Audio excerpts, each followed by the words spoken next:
everyone. I hope you are continuing to stay safe. Since our last update, one person we support and 5 staff members tested positive for the coronavirus.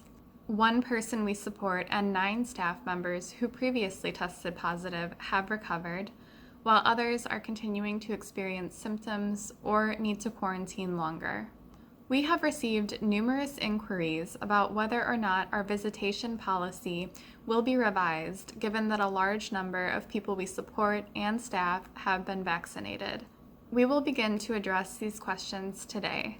However, it is important to note that the Centers for Disease Control and Prevention has, to date, issued little guidance regarding interacting with others after vaccination. We also know that many of the people we support are unable to wear masks. As we continue to monitor guidance from the CDC on the efficacy of vaccines, particularly around new variants of the coronavirus, we are making some slight modifications to our visitation guidelines. We know that families are anxious to visit their loved ones after nearly a year of social distancing and strict safety protocols. We want to be sensitive to people's social, emotional, and mental well-being, while also continuing to stay vigilant to protect people's physical health. For people we support who have not received the COVID-19 vaccine, visitation guidelines will remain similar to those we communicated in December. That means if a family would like their loved one to go on a home visit, they will need to be home for a minimum of 10 days. This is a decrease from the 14-day minimum that was required in December. The family must provide proof of a negative COVID-19 test that was completed within 2 days prior to the person's return to Trinity. People who test positive for the coronavirus will be required to stay with family members and will not be able to return to Trinity homes until testing negative. For families willing to drive to New Lenox, we may be able to assist with rapid testing through our medical clinic. For people we support who are at least 2 weeks past receiving a second dose of the COVID-19 vaccine, visits to the homes of family and friends of any duration will be allowed once per month. This limitation is necessary because it is not clear to what extent people who have been vaccinated can transmit the disease to others. Also, many homes have program participants and staff members who have not been vaccinated. When feasible, people returning from visits will be asked to be extra diligent about wearing masks and may be asked to be tested for the coronavirus 5 days after their return to Trinity, depending on the length of their time away.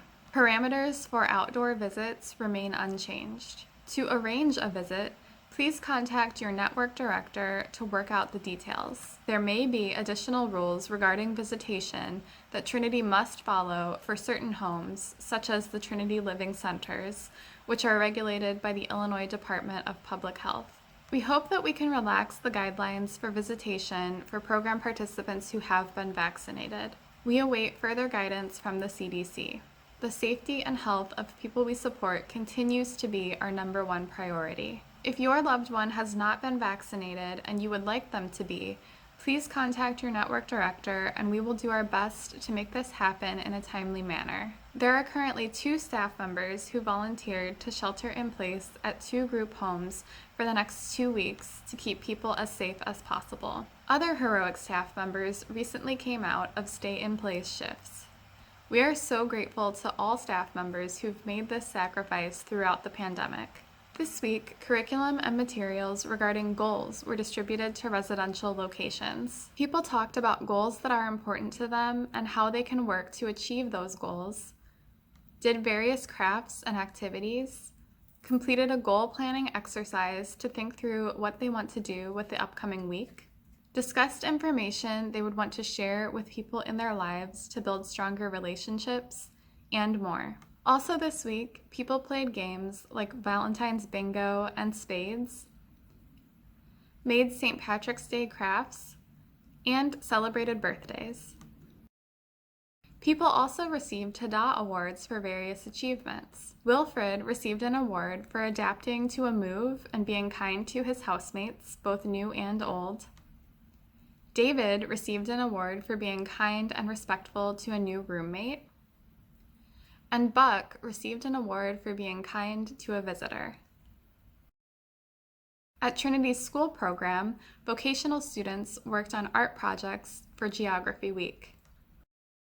As a reminder, Trinity's horticulture program is selling Easter lilies for $13 each. Pre-sale orders are due by March 17th, and lilies may be picked up through April 1st. Email horticulture@trinityservices.org to place an order. Looking ahead to March 30th, we are planning a free estate planning webinar with Financial Planning Ministry. A financial advisor from the organization will answer attendees' questions and provide them with the resources they need to set up special needs trusts and revocable living trusts for free. To register, click the link in the post accompanying this video. Thank you for your ongoing support. We will get through this together. Together, we are Trinity Strong. Stay safe, and we'll see you next week.